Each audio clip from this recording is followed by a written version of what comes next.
mosusu te na kolanda bobele nzela na yo nanyalakisanga nzela ya solo bobele yo la vie la vérité le chemin mosusu te se yo Yesu nzela oyo ekosaka te se nzela na yo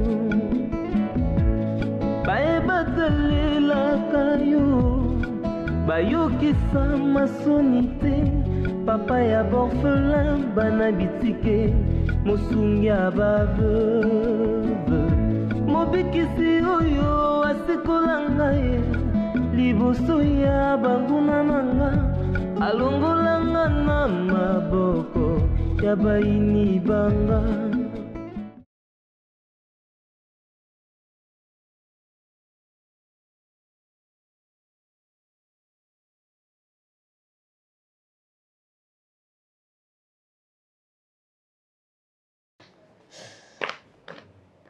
Crémac. Je suis en train de répondre à un message là. Est-ce que c'est bien maman? Est-ce que c'est bien maman? Depuis tout le temps. Oui, mais c'est avec tout ça. Et ouais, t'as même. Bonjour. Bonjour, maman. Crémac, bonne. Ça va bien, maman? Yopé. Ça va? Nzamba au bater. Oui, le ministre a dit au Limbi Bouni. Et le ministre a dit au Limbi Bouni. Na koli déjà. Il fait que le gars a l'aide. Ah, kokora na ngo lingo le belongo mingi. Et bon siko, yo biteke na koli. Boni nzoto. Ça va? Oh tu vois.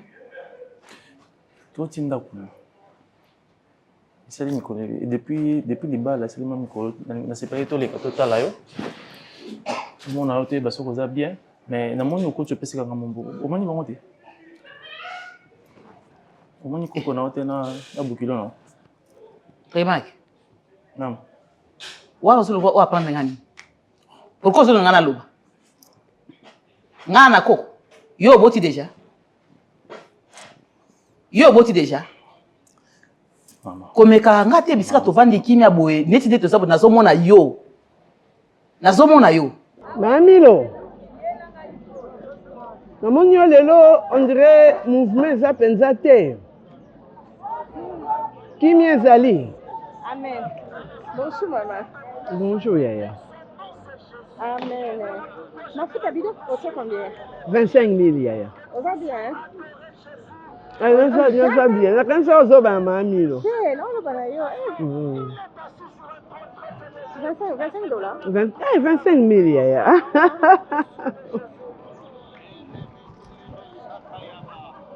Alléluia, Jésus.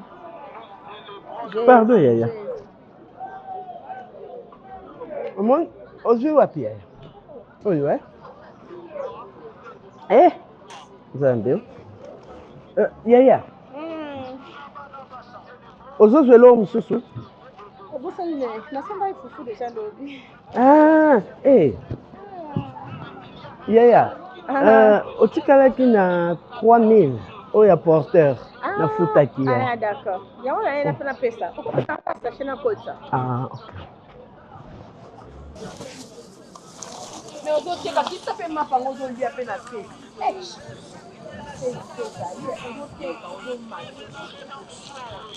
Maman, ouais. C'est bien. Na pesi yo mbote. Soko moni ke se pesi te vana na kata motema na yo. Omo na koko tenga yo so pesi nga koko. Maman. Te. Tango yo na zo biso makambo yo ozo yo katenga pe na koyoka te. Na yebisa pe na répéter ngo mikone to vanda kana yebisa ba na ngande na so bokola bino boy. Yo lokolo za mobile, il faut bala mwasi wa bota te. Bo banda vila bino. Maman, est-ce que ba ope ya basi baba ndali o ba bota te. Va t'asseoir avec les tantines là-bas. Quoi ça? Tantine wapi maman? Tantine za côté ni. Oh. Kwa les autres eloko na obwa me ozo insistango. Maman. Yo kana yebisa o déjà. Mbali boso yo kango. Te boye komekanga. Maman. Est-ce que quand on a un bombe, on était sur un peu de c'est vraiment, c'est quel comportement ça? Bon, osez la question dans tes poignes. Osez la question dans tes poignes. Ngana na pesi mbote. Yo ko tirer le elekate. Oli ngobi manani. Maman, kokola na wana des années. Ke na otuna yo. E mati yo so ngobi mona nani. Tika bloko la. Obi mona nani. Avec tout le respect, tika bloko sala. Comment on a zoba. Mais yo moto oyeko tumbola nga. Oh, yebi ke eleko yo salo. Yo moko ta ti bo otanda no bozo. Ozo ba ke na ko sepela na ngote. Maman, kopesa moto mbote. C'est quel rapport ça avec Koko? Kopesa ngote pour kopesa moto mbote. Salam ya pamba. Yo conception ni wana. Bon, on va faire ça au bon. Naïm so ba na mwasha bota tena no obo. Ni nini ya nini? Ah non. Ni nini ya nini? C'est pas comme ça. Kabo on partie chez mita on partie chez mai. Soko za pour ça aussi ça qui vit na oyomo lokoko mkolo aussi ça oyomo. Et ba ke lo sala s'appelle nango. Oyo kuta boti sanga yo akenda nazo continuer ko faire yo yete ndie ko sala nini? Oyo kuta boti sanga akenda nazo vivre. Muntu na na mbetu moko. Oya sake na bota yo akenda ngala o vivre. Boko yo soko oyete esani. Esani. Ngasu na kaisi pastor so na mona lelo oyo kozokisela yango. Limbisa ko zona ndenga mabeti. Moni wenze na biso aweza loyenge makasi. Kutambwana d'écouter bino ba jeune boyoka ba musique na bino ezala nango mabete. Mais il faut kokeba ko continuer na nzela. So na nzela munene ya mituka. To na wenze boy. Utakoyiba ope, mutakotyo shala nini? Accident pe koki koya ta mituka nde ekota kudina. So ye otiki na te kutia téléphone ndako oye na wenze tango kozonga ozongela na yango la tambola nango parce que tant mususu midi ebetelinga na nzela nazwaka na prière parce que chaque midi nakota en ligne pour na prière na pasteur midi en prière et nazala toujours attentionné chaque midi dans 2 ans nous ça prière au fan la wenze oteka ce midi ekoti on se connecte kaka on sambela non mais oteka OK maintenant on tombe l'écouteur mais la télé donc 2 ans nous sambela lito imbaka oyo na oyo ka environnement na ngai ekoti na ngati ndeti na otambola ma copine boni yo soki eloko eza na nsima na oyoka litoi nanga moko etikali me moko na bandoki ya gentil bandoki ya gentil nakotango na saki yango eza écouteur na olandaka ya prière eza problème te ata ofandi boye okoza ose connecter midi ka yango yo fufa moto moko okomba te sans prière mama ya pembe yango wenze eza na makambo kwa farine yaya nandimi penza mwana moki abetaka mbonda bakolo mpe babinaka merci beaucoup oyo servi bato naye na oyoka prière yango yo c'est ça million prière merci pour l'enseignement kitoko pesinga Très bien kosaka nanga te nga asaka jena bana te omoni nga nasaka jena bana te yo komesa nanga te Maman. o mesana Maman. Je te respecte mais na corasé na obanga o tanga bisa buzo bossa na super. dikola ya mwasi na yo o pointe ka doigt C'est quoi ton problème? o pointe ka doigt te na tunio yo o pointe ka doigt yamona mwasi alongoni kinga na zaso mwana ote. C'est quel comportement? yo yo Gitango yo gangi obe to gangi na mwasi na mwana ngai. na bandaki o respecter ka to lingana respecter. o yeda bango akosani Maman o sita vi na yo moko o luka nga. eloko na soba nde dozo pointe nga wana tu fais pointe parce que maman ça me bien te. Maman na simba ta grenade kena comme le bozo ça me non. Ils ont vraiment normal. Qui maman mo yo nga très bien le quoi yo to sangate le quoi yo to sangate éviter so mlinga na sama na mo ko tuna nga ba question ba na kombo na bala ki yom de felope sanga to yom to pesa nga. Et ça je suis à l'engrais problème na kati. Wala tulinga. Tu es un bébé boni. Maman légionnaire, maman catholique. Maman, faut arrêter avec ça. Sinon un jour tu ne me verras plus. Tu me chercheras mais au monde anga souté. Yako na tuko yebisa yote. Oh kutuna lala nembe tu mokasi akenda na za soki yo yete sani. Total, tant Robin a rapport dans la team de l'eau quelque chose. Oh pe abota ngasi akenda na za soki yo yete sani. ezani yanan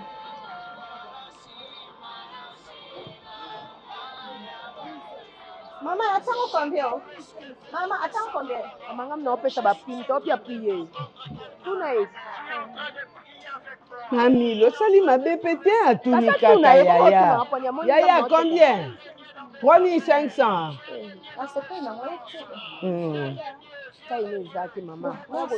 Merci. Merci beaucoup. Ngapena bande. Na koti kaka. Dédé Landou TV. OK. Na YouTube. Et orienté yo. On m'a fait la prière. Donc, on m'a midi en prière. On continue la prière. OK. Chaque midi. pantalon wangu wana botuna botomba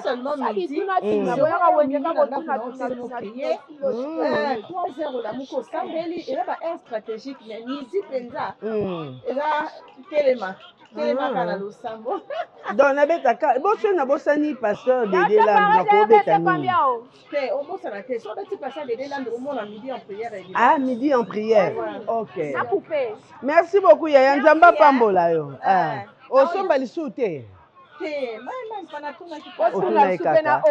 Keba Yaya.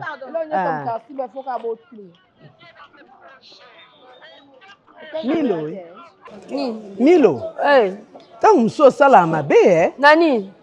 En tout cas, il faut changer tant muso façon no ya. Na changer nani na koma mukie na longa munene. Batu nyoto motekiti. Na saini. Yo za moteki. Muninga zotuna kaka po yondo zosomba. Muninga tunyo kaka muninga pete mwana. Muninga nani? Aza mwana atuniyo. Atuna ngani ni muta oteka mutu mususu.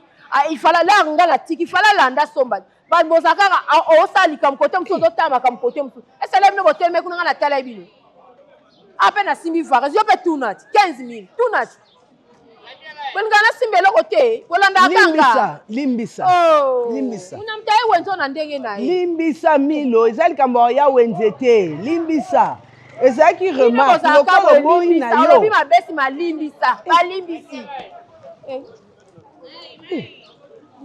limbisa nga nzambe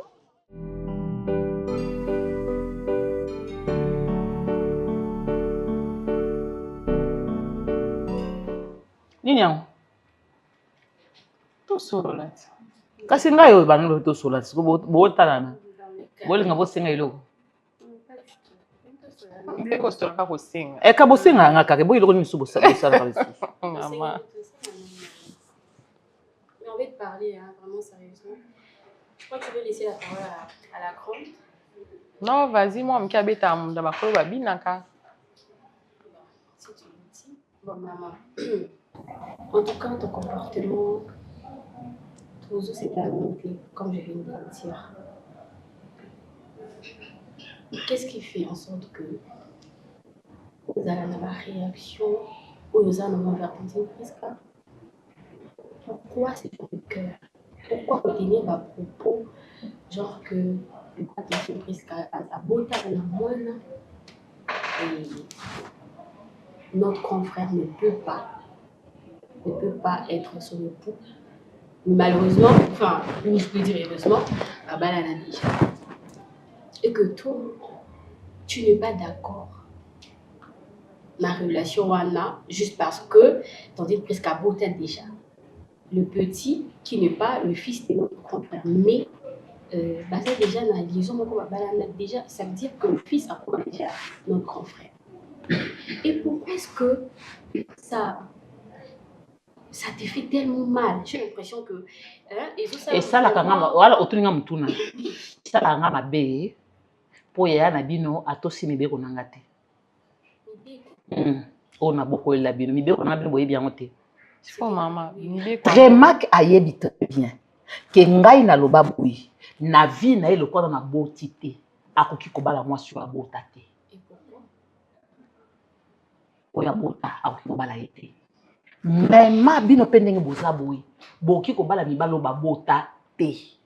Donc mobali mo boya bota na ye nde aya kozwa donc yo okota libala sika na oyebi pasi ya te ba moko banda kobokola ba moko mwasi moko sika. Oh maman, tu as comprendre justement, hein? Problème na yo, pour na eko make, eza presse, eza mibeko. Eza mibeko nanga. Euti kati nanga. Ah maman. Oui. Donc son mutabota, za moi na mona ba couple ebele alors nazwa décision nga lobi ponga na kuya na mbeta te. Bana nanga na boti oya mobali akoki kuta te. oya mwasi pe mobalo bota okobala ete siko so yo mwana ti abota na aboti esiri ke na mobala na esimi te mobala na fufi donc akoki soko bala pona yo atika na ndengwana po ani yo souhaiter soki yo obali na lobi ngate na bi mwana olobi mwana ngasi bo mwana ngana mikasi ozala mwana mo komone pe te na kala bino misatu te na bino misatu kaka te ngana kobota lisusu te kaka bino nde boza bonde sa mais yaya na bino eloko asalinga mais yo lingi yango te ekomi na mwana yo pourquoi yo zo souhaiter bana baninga ya basi babala lisusu te po babota mama yango moi na te ya kabino bomi batela soki ozwi mobali oyo akobala yo oke na ndako na yo ye wana bokovanda tiliwa boso ba divorcer mobala ngo so toxique abeta kanga na fanda kaka po mama tango ya fiançailles po anini te yo ko comprendre que abeta po tika ye ba hypocrite bazali ba sa fiançailles pourquoi Papa, que je vous serve un peu de jus. Junior, dans la maison, il n'y a que 2 hommes, toi et moi. Donc toi et moi, il faut qu'il y ait une solidarité masculine. Tu peux pas venir prendre tout seul et puis moi, je ne prends pas. C'est pas gentil, il faut me servir aussi ici. Ça soit aussi un peu frais, hein, parce qu'il fait très chaud. Ouais, ça sera frais.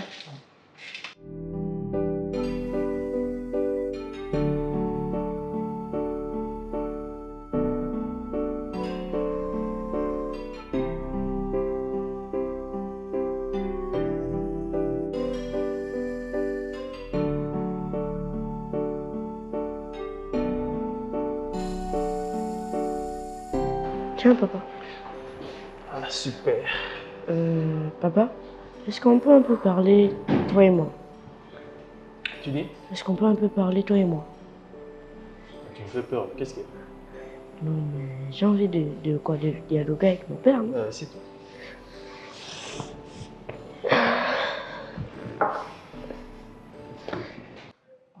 moi ça compliqué quand on a si comment on a raison côté soki yo moni yango te moi si bosi na sana nga shona lingi na mbala nga wa sepe na nga to sepelani to Nikita abala yete po mbala na bota oui fa longo sa mona ba est-ce que yo ko ba caprice ya bana wana na ko gate poani ba caprice ya bana wana dede lelo ekomaka ko kabola ba biloko okoki ekuta bana na bana baza mikolo bakoza mikolo bana na yo ya yo bakozwa eloko nini na minute o bana ni wana bana biso bakozwa ba bien et c'est ça le problème ba kabla so ba na papa moko premier za no wa ba kabola ba na papa ya bilo tema kinenga na ndinga a Australia bebi kinenga akota ti mwasi mwana na musala akokotisa ye soka si akotisie lelo ekokoma o kanangi obona bwe kosinya makamu tutututu eza mwana na muto okende kozwango ti ya bota mwana akola mama o silika na ko pato nazo silika po eza héritage na omona sineti héritage moko bwe mutu musoso azwango eti na minito asali ye ya asali choix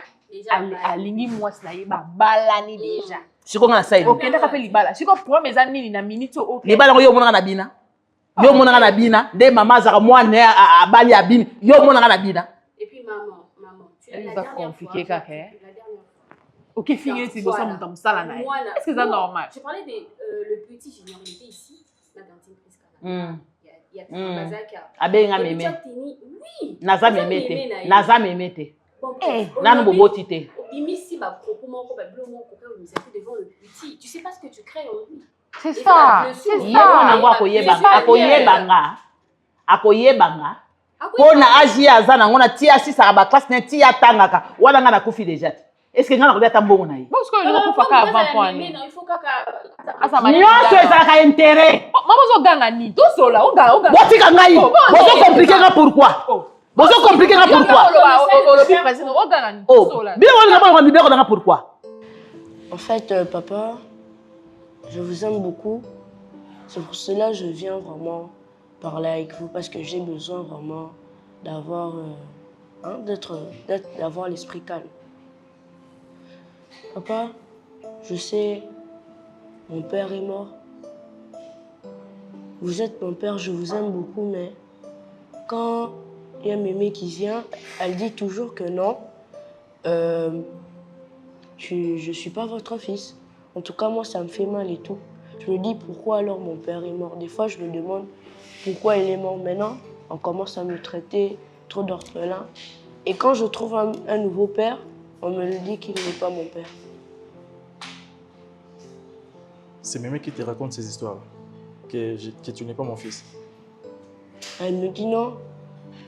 Mon fils là, ce n'est pas ton père. C'est Mémé qui te dit ça? Oui. Bon, tu vois ta Mémé, elle est déjà vieille. Hein? Tu vois, quand une femme atteint la ménopause, c'est normal, il y a des perturbations hormonales, et elle perd la raison. Il ne faut pas suivre ces histoires-là. Est-ce qu'un homme peut avoir deux pères? Tu as déjà vu un homme sur la terre qui a deux pères? Comment est-ce qu'elle peut te dire que ton père est décédé? Moi, je ne sais pas ton... Moi, je suis qui? Tu m'appelles qui? Papa. Est-ce que tu m'as déjà entendu un jour ou moi ou ta mère te dire que Junior, tu vois, tu n'es pas notre enfant? Tu as déjà entendu ça? Non. Tu es mon fils. Je suis ton père.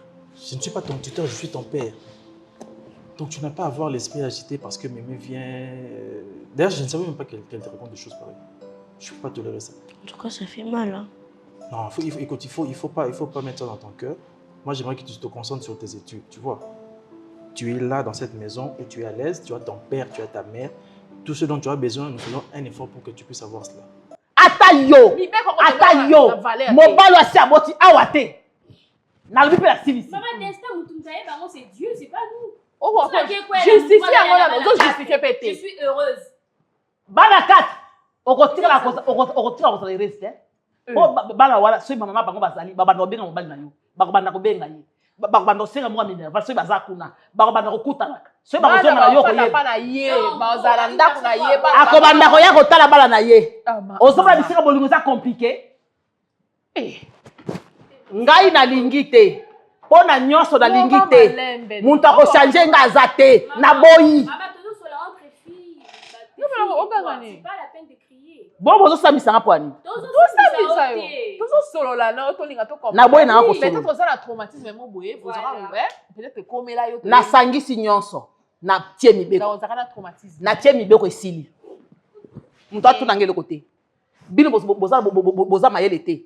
Mwana na azala batata mwasi. Mwana wana azala ba malik na nebe palik. Lelo ba komona na te po azala no muke. Soki yala bino tangi seti ya 6 classe bande ko ya tata na ba komona. Est-ce que boza sila ko sunga bino? Maman, le petit n'a pas. Ako sunga bino? Est-ce qu'il y a ya bota bana msuku ba sunga bino? C'est ça, on doit comprendre. Est-ce qu'il y a makasi bo? Pourquoi tu fais ça? C'est quoi ngala sala ni? Pourquoi tu as ce genre de cœur? Pourquoi ne tenez pas pour moi je comprends pas. Eza mibeko na na lobi na si. C'est très banal. Et ba mibeko ni aux autres. Yo défendre on ta ya solo ko. Défendre on peut-être comprendre mais ah maman a raison. Si ko na to na bito na tia mibeko na mboka. Na mboka bito za na tia mibeko. Ba tia ngo sur quelle base? Ba vanda ba bika ke pona ko tambwisa mboka malamu ba tia mibeko. Nenga pe na vanda nga bi pona ko tambwisa bana malamu na tia mibeko. Bo esaini. So bon si pas de mibeko na bo si pas de payer à l'état. Mibeko ezaka o violation à domicile o boye na eza mibeko ti. Bati yango sur base de quoi? Pardon. Ah bolongwa. Eza mibeko na nga. Ngai le ba analyse na est-ce que comme il va la violation des domiciles. Et puis c'est méchant. Toro bunda ba la violation des domiciles yo pa la mibeko na yo. C'est pas les paroles de X ou Y personnes qui doivent venir te perturber l'esprit. Faut pas que tu te sentes troublé, tu comprends? Je suis ton père et je le resterai. Moi je ne suis pas mort, je suis vivant. Donc tu n'es pas un orphelin, ok? Il ne faut pas que ça puisse te déranger. La prochaine fois, si Mémé essaie encore de venir te dire une chose pareille, tu lui dis que papa a interdit que tu me parles comme ça. Ok? Si elle veut te dire des sorts qu'elle vient de me dire à moi je suis son fils. Je ne veux pas que tu te sentes perturbé. Il faut que tu te concentres sur tes études. Tu comprends? C'est ce qui est important et c'est ce qui est prioritaire pour moi. Parce que demain, j'aimerais que tu deviennes une grande personnalité dans ce pays. Et quand tu seras président de la République, j'imagine demain, quand tu seras président, je ne vois pas Mémé venir te dire que non, président, monsieur le président, celui-là n'est pas ton père. Elle ne va même pas oser parce que sinon, tu vois, c'est pas faux. Tu aimes devenir président. C'est trop de responsabilités. Mais c'est ça un homme, non? Il faudrait trouver un truc où tu es dans un travail où tu es vraiment à l'aise. Parce qu'il y a d'autres personnes, quand ils entrent dans un travail, ils entrent juste pour le pouvoir et d'autres choses, mais ils ne sont pas à l'aise. Tu as déjà été président une fois. Tu vas dire que tu vas essayer, tu vas changer de langage. C'est vrai que c'est trop de responsabilités. C'est comme si être père, c'est vraiment trop de responsabilités. Je dois m'occuper de la maison, je dois m'occuper de mon fils junior. C'est trop de responsabilités, mais un homme s'assume. Tu vois, un homme doit s'assumer. Quand tu seras demain un véritable homme comme moi, tu devras t'assumer toi aussi. Tu devras gérer ta femme, tu devras gérer ta mémé, voilà. On a même notre tantine ici qui prépare pour nous. Il faut aussi la gérer. C'est elle qui dit tout le temps, pas de problème. Elle me fait rire. Donc il faut gérer. C'est ça un vrai homme. Il faut savoir gérer. Tu vois. Donc ne t'en fais pas pour ces histoires-là. C'est juste des histoires pour t'embrouiller l'esprit. Mais moi, je suis ton père parce que c'est ta mère. Et nous aussi, on t'aime beaucoup, tu sais. Merci, papa. Seigneur, je proclame la destinée meilleure pour moi et ma maison. Je proclame, Père de gloire, Père très saint, la victoire sur tous les projets de mes ennemis. Je proclame, mon Dieu, mon roi, que je ne manquerai de rien. Je ne manquerai de rien. Oh Seigneur, je proclame la protection, Yahweh Nzambe. Oh Seigneur, fais-moi grâce. Au nom de Jésus. Fais-moi vivre tes compassions. Tout comme il a monté ma décolo. Est-ce qu'on peut supplier pour ton dossier? Je supplie pour miséricorde. Puisque je ne le mérite peut-être pas. Que cette cure soit la dernière et que le traitement soit fini pour que la guérison ait lieu. Je te prie, oh Dieu, puisse miséricorde à mon mari. Que cette promotion soit proclamée dès maintenant 50 ans. Maintenant, nous ne sommes pas en train de... Belle vue. Madame. Belle vue Ndenan. Moi, Moussala, maman. Ozu moi Moussala. Yo me te font les maman porte. Ce qu'on peut si maman botte au tourner l'eau comme elle a été aux hommes que au vendre. Ozu moi na Moussala kona. Très bien. Maman, yo za la dépense quand le dépense. Yo moko dans na mwana awa nazote na lika mwana yo ye na ye awa ndenge mwana ça déjà dépasse pas mwana yo ye na ye likona ngo bakisi subon yo ça musala te ndako ni za 3 chambres ka likolo boyo na cuisine salon oyo kapo yo osala ngo foza mwana musala ngam na zuete très mal comme ta zo bona ni yo ko boya teke mobanda ko zo muta musala te le quoi c'est la personne déjà charge ya mwana to suka na mwana. Donc, yo za wana dépense na dépense. Yo temi pour ani. Ah oui, c'est la sauce ici là tout non, yo comme la pona ila. Ngala biso na komela. Non maman. Donc yo mona sika muso sa musate ka awa. Ete maman na luke musala na ye bazwinga ye, eza problème te. À part ko sala pe na sambelaka. Ya moni maman considéra kinga. Siko ko sala ni wana ni caché otambola nango. T'es pour quand même Moussala tout ça là na katanga pour faut y quand même état dans ma bateau. Ah, batamisala la sambela. Ah le roi. Na komele lokote. Pas de problème maman. Merci. Maman, on a dit ça au limika mona na ngasa la dépense. Est-ce que toi on a battu beaucoup la mona na passe na zo tangisi maman yo zalaka. Priska.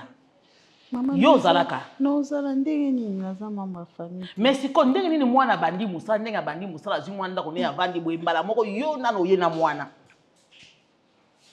Oye na mwana. So za mwasi ya maelo kotanja ke mobali yo aosa déjà dépense ebele et pas mwana nga na ye na ye. Donc misala musu na sala nga moko poto sala économie. No yo ndenge obali mwana nga bo sala économie te.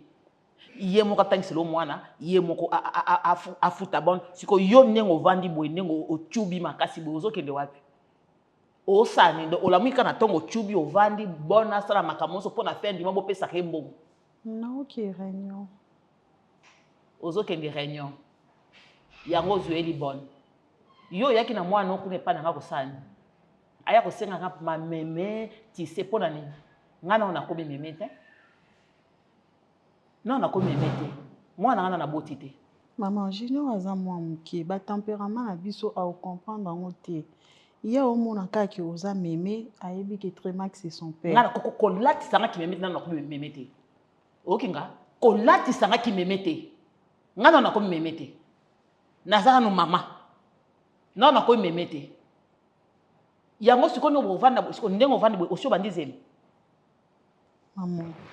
Oh, c'est comme si tu salis ce qui combien d'années depuis. Moi, je ne sais pas combien ça combien de jours. Si c'est bien quand on colombo. Déjà, banda bobalane. Attends, 2 semaines yangote. Yo qui banda zemite. Ce qui va un mois yangote tozokende. Yo qui banda zemite. Mais maman, on a un mois ne singa ba monstre et singa oza mwasi oyebi place nga nazali ah ayebi sanga kinga naza mwasi boni boy dans la minute oyo yepe ndenge aza na akomona kake toza na mwana ali po ami pesa ke abluka mwana mususu po abotela nga po nga pe na koma meme akostala ngo sikoyo te. Patricia, tu vas te décider finalement yo télé makoki otika mbongo wana. Maman, je t'avais dit que j'ai pas le temps. J'ai un TP à faire. Et puis TP, je le fais pas seul, c'est un groupe. Donc, si on a zaté, et ça, là qui te côté, j'ai un TP à faire, maman, s'il te plaît. Je ne saurais pas. Mais maman, ce sont tes marchandises. Oh, mes marchandises. Mais ce sont tes marchandises, c'est toi qui te fait vivre. Hein? Bon, ce sont ces marchandises-là qui te font vivre. N'est-ce pas? J'ai des TP à faire. Sans ma marchandise, wana, tu auras accès à ma TP, wana? Tu auras accès à l'université. C'est quoi ça par moment? C'est comme si on réfléchissait à rater, Patricia. C'est le fait qu'il y a aux alamouans na yomoko. Maman, pardon. Na qu'est-ce marchandise? Na zuite na TP. Na yoko zwa marchandise, te va laisser l'argent. Parce que ces gens-là sont arrivés pour que tous soient classés parmi les premières personnes au barozo ba marchandise. Ça ne va pas là dans ta tête. Moi, je ne saurais pas partir. Na benga bango, c'est un intérêt na bango. Na benga bango na non voilà nga na koya te, moi nanga okendo sa ba tepe, bino boya ozwa mbongo, pongai la reine mère na ya kaka kozwa marchandise. C'est ça? Mais qu'on soit réaliste, à chacun son travail. Toi, tu vois, moi, j'ai étudié. Est-ce que moi, dans la classe, on a raté, parce que tout le monde a remplacé. Est-ce que moi, je dis déjà, maman, va faire pour moi le TP. Pourquoi moi, je dois toujours m'intégrer dans la classe de ma Patricia, moi, tu dois grandir. Je suis en train d'étudier, maman. Et vraiment, je constate qu'il est temps que tu grandisses. À cause de ça, je ne sais pas si je suis en train de maman. Donc yo vandi no kati otambolo ntina zo yebiso ke na lingite na mwana nga pendenge ya zawa na yebi ke nga na bando ngai na lobaka tongo midi pokwa mwana na ngai ya mobala ki obala mwasi abota te mwana nga pe ya mwasi ko ki obala mobali wa bota te il faut babala na mwasi na mobali babota libanda te po banda couple kitoko po na boyi ma mindondo po mwana onenga za boyi lobi ko na ko sisa classe to batata mwasi ne ba kobima maman ba papa le kine ba papa ko tulemba kobima akozwa musala taka komi muntu munene margi batangisi akoyi muntu munene akoluka bapa kulutu na ye yo kasha kolukanga. Maman, c'est pas comme si j'ai choisi aux la fille mère. Et cette situation n'a coûté un papa et moi n'a kufa et Dieu m'a fait grâce. Akufa pona nini? Pona akufa. Akufi pona ni ka bolinga ni sika ya akufa. Tolinga ni sikate maman ebi bane auto sala te pe ko matia. Siko akufa pona nini? Pour lui eza naturel. Ah boni. C'est quoi le quoi c'est parce que yo kufi la bato mwana ngape mwana nga kufi keba na ebisio po yo bani na kijali feze wana kufi la mubali o mwende na yao mbana nga ya liboso pe mbana nga ya suka po ndako soki na onde zo pese eko bomba ngai po ninge nzabo likolo na mwana otie mwana likolo na obakisi bon donc yo penza ko ozo saila mwana ngai akobuma mukoni mwana ngoko akusoma ta avion maman ba dépense nyonso autrement que mukoni akusoma lupango na ye oza locataire mo na bonne est-ce que ça a sens locataire mo na bonne mbongo na bonne kiba na bomba ngote po soma lupango ndengo moni ngaya okomona anga suso wati na ndako mona koyate po ndako ya ko bomba ngai. Maman nga na benga nyola ndako. O sa tuti o dribbler mwana na ngai ayeba principe nga na pesa. Mais mwana oyanga abuki mibeko pona yo nde onza boza ndenge nini yo po nga na loba na mwana nga mwana abuka mibeko. Mwana abuka mibeko nga na loba pona nini?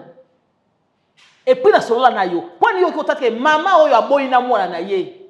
Bili bozaka mama si aboti mwana ya bokoli e komi nga na yebiso ke na linga mwasi abota te. Nalobaki ndengo za boye na sepeno me kasi lokola obota na lingite na mwana naloba na yote soko zaki mwana boto so longo yoka ke ah chérie mama na yo alingite ndenge na bota kendo sala vie na yo yo ko sala ngote okai kosala ngo te. Ese ngai nde fois ki na boya. Mo Oui. nda boya moi. Te ata pe ngo boya. Ponga mama na boya ki. J'étais pas à mesure yo boya. Il vraiment conseil maman. L'enfant ou pas, ils a but na bisotin. Biso ils a biso mi balé d'abord. Il y a la famille, il y a aussi ma famille. C'est pas que Tréma Kazaka aza na ebita azata na lisumu mon côté au famille na nga pe koka ko boya. Mais si ma famille a accepté ton fils. Lisumu yo kuti na yo moni ya boti. Boko bote lisumu ezaka ko bota maman. Siko lisumu ni azana ngo. Il a aussi ses défauts. Il a aussi ses défauts maman. Yo ndi abali na défaut abali na mwana. Kobota eza défaut te maman. Pona yo, pona ngia défaut. Il y a des filles qui n'ont pas des enfants mais basali vie ko le kananga ona boti na moto. Et monanité, mais yo za préféré. Maman, au préféré moi sur aboaka bazemi ke o aboti. Na mona ngote, ya wezo mona na misu. Na mona ngote.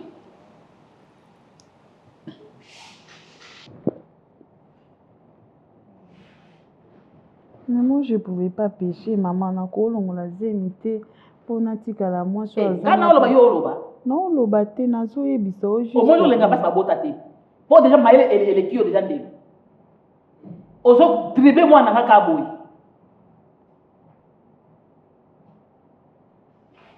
Longa la komonga na leka. Maman, oko leka kuna te mono longa makuna chonde. Longa la makolonga na leka.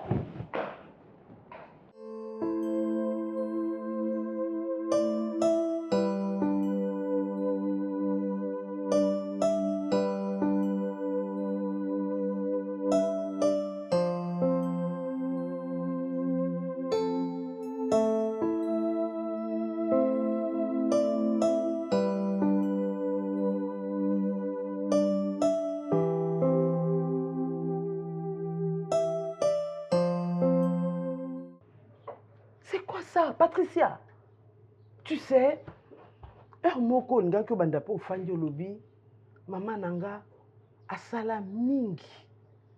Je ne te demande pas ya osala onga nazo sala, mais tu peux te le dire.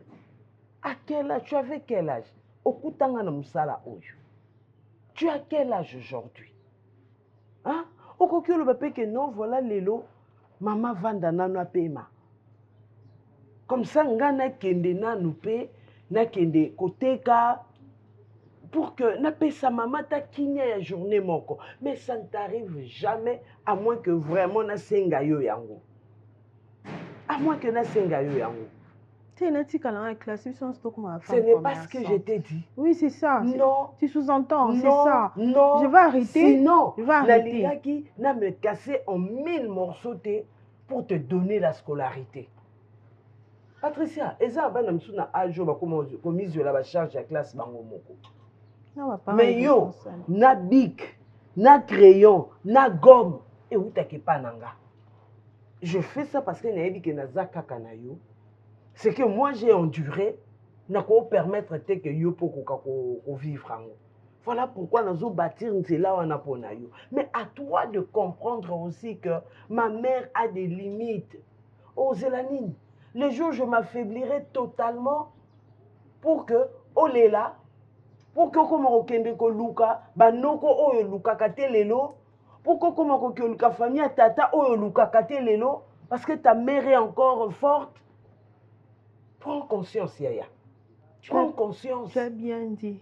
Tu es forte, donc je dois profiter au moment où tu es forte. Oui. Moi, je dois me concentrer aux études. Parce que quand tu vas devenir faible, c'est moi qui va s'occuper de toi. Oui, tu dois profiter. Mais sache que il y a un adage, le banabiso moana, yeba talo akwanga, tango mama zana bomoyi. Yeba kopelisa moto ya makala to ya koni, tango mama no azana no na bomoyi. Po tango otika yo moko, milinga one ekoto na miso koma konyoko la te. On trouve un normal parce que ça là qui a un maman no azaki na bomoyi. Hein? Oh yeba que non kwanga bateka ango 500 francs parce que yeba ki ango quand tu avais la possibilité de choisir entre le riz, le foufou, les bananes plantains na kwanga. Tu m'entends? Maman, il faut manger, je vais aller demain. Et toi tu ne manges pas? Je ne mange pas. Tu es bébé en 4. Yo lieni. Non, il y a un raté. Je manque d'appétit. Pourquoi? Je suis stressée. Moi, je te stresse. Hé, maman, moi je te dis que tu me stresses. Je dis que je suis stressée. Et qu'est-ce qui te stresse? Oh, mes problèmes? Tu as des problèmes que j'ignore? Entre les marchés et l'université, ce sont des problèmes. Tu es capricieuse. Hein? Tu es capricieuse. Ventilateur, attendez tout. Ventilateur yango wana kende kaka na point. Place ba bongisaka. Tu ne peux pas. Tu ne peux pas. Yoka moi mobali. Oh, mais moi ma place. D'abord moi na mususu ya mobali. Wakenda busaila nga ba misala mikie. Nkoka dame en pause. Un sens vraiment aux amours na mukiete oh faut famille na onde zo la décision. Est-ce que moi je t'ai forcé à m'épouser? Non. Tu étais d'accord que moi son nom bala azana mwana. C'est pas comme si j'ai caché mon enfant et maman na yo famille na onyo so ba que moi si au mwana biso ke bala azana mwana. Maman na walingi na sani na zo mwana na ngana tia na fulu pour conserver ces mariages. Il y a personne. Oh nzima maman na asala oh maman na osana mwana nga. Mutu monte moi si morote au nom du mariage na zo oyanga mwana na sacrifier. Pour quel intérêt? Liba les anasuka. Mais moi nanga un jour à causer la malamu. Un jour à causer sa place au ngamo kona sa. Notre mac, ça n'est de trop. N'a pas dit qu'il m'a mingi. Attends, tu me dis non, ça n'est de trop. Qu'est-ce que moi j'ai à voir dans cette histoire? Parce que toi, que tu aurais dû dresser ta famille. Bon, dresser c'est un peu écoute, on parle de ma mère. Je retire le fait que j'ai dit. Je peux reprocher à ma mère son comportement, mais j'aurais des limites parce que c'est ma mère. Papa? Non, mais t'es tout. Maman, papa. Alors, ne me dis pas que ça en est de trop. Ça en est de trop par rapport à quoi? Va dans ta chambre, pardon. Non, mais ça en est de trop par rapport à quoi? Il y a l'enfant. Quand tu criais, tu savais pas qu'il y avait l'enfant? On va pas dire comment ça? Ah, tu dis parce que tu criais? Papa, calme-toi, c'est bon. Calme-toi. C'est pas un truc vraiment à prendre fort comme ça. Hein? Vous criez, ce n'est pas bien comme ça. Vous avez aussi déjà grandi, j'ai grandi aussi. Merci Junior, va dans ta chambre. Ne sors plus, hein. Revois tes notes. Il faut pas oublier dans ta tête que c'est moi qui t'ai épousé. Et j'assume tout ce qui se passera. Mais tu m'as épousé. Je n'ai jamais regretté aucun jour de t'avoir épousé, même si tu avais un enfant. Alors, si ma mère se comporte mal, laisse-moi gérer, je vais gérer. Parce que là, tu étais à deux doigts de... Tu gères rien. Écoute, tu étais à deux doigts de pouvoir franchir la ligne.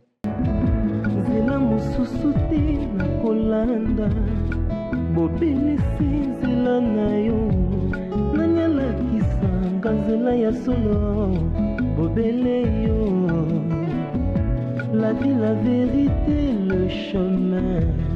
Mosusute seyo Yesu. Zela oyo ekosaka te. Senzela na yo.